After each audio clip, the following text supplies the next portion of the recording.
नमस्कार, आप देख रहे हैं डॉक्टर साहिब आपके साथ। मैं हूं मुस्कान और आज मेरे साथ मौजूद है डॉक्टर अंकिता। आपको बता दें कि ये बिहार की जानी मानी साइकेट्रिस्ट में से एक है। मैम नमस्कार, बहुत बहुत स्वागत है आपका। मैम मैं आपसे ये जानना चाहूँगी कि एंजाइटी की अगर हम बात करें तो ये एंजाइटी क्या होता है, और साथ ही बहुत सारे ऐसे भी लोग हैं जिन्हें पैनिक अटैक आता है। तो ये पैनिक अटैक आता क्यों है, क्या कुछ इसके कारण है और कैसे इससे लोग मतलब छुटकारा पा सकते हैं? Again that's a very pertinent question, बहुत ज़रूरी सवाल है। एनजाइटी बुरी चीज़ नहीं है। हम सभी एंक्शस होते हैं।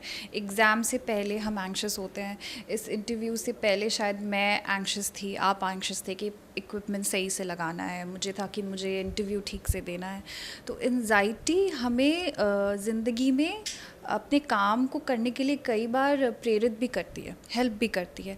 लेकिन अगर मानिए कि इसी एनजाइटी के साथ कोई व्यक्ति 24 घंटे रहे तो वो एनजाइटी डिज़ॉर्डर में आता है। एनजाइटी एक स्पेक्ट्रम में आता है, कई तरीके की एनजाइटी से रिलेटेड बीमारियां होती हैं। सो एनजाइटी के कॉमन सिम्टम्स होते हैं, कुछ फिज़िकल सिम्टम्स होते हैं, ठीक है, जैसे कि पैल्पिटेशन, दिल की धड़कन तेज़ हो जाना, बहुत ज़्यादा पसीने आने लगना, पेट में तितली के जैसे फील होना, ऐसा लगना कि अब आप अपने से अपना कंट्रोल खो देंगे, ठीक है। तो ये सब फिज़िकल सिम्टम्स होते हैं जो कि पेशेंट जो है उसको आभास होता है। कई बार ये पैनिक डिज़ॉर्डर जो है उसमें ये बिल्कुल पीक के तरह ऊपर आता है और कुछ समय रहता है और फिर नीचे चला जाता है। तो इसमें क्या होता है कि बहुत ही एंग्शियस स्टेट में मरीज़ चला जाता है।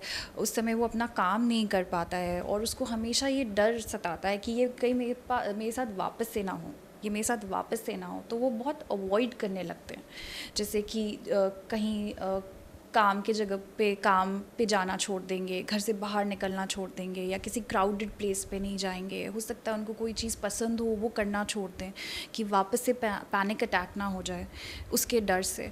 और भी बहुत सारी एंजाइटी स्पेक्ट्रम में इसी तरीके से चीज़ें आती हैं। कुछ स्पेसिफिक फोबियाज़ होते हैं, हम देखते हैं कुछ लोगों को ऊंचाई से डर है, कुछ लोगों को बंद कमरे में रहने में डर लगता है।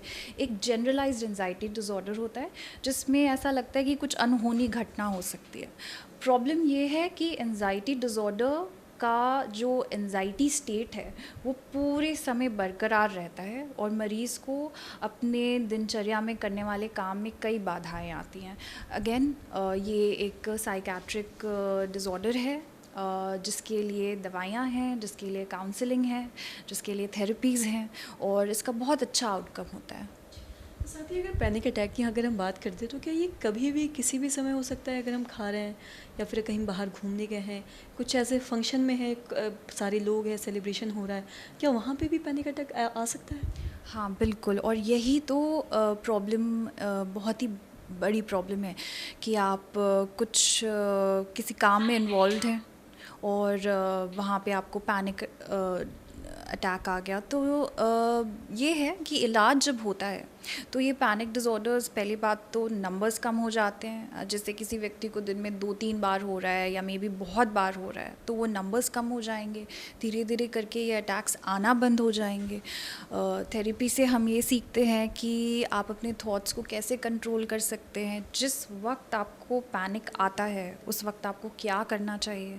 तो ये सभी इलाज के माध्यम से ये सभी चीज़ों पे फोकस करते हैं। पैनिक और या एंजाइटी जो है महिलाओं में ज़्यादा कॉमन है, बट मेल्स में भी काफ़ी देखने को मिलता है।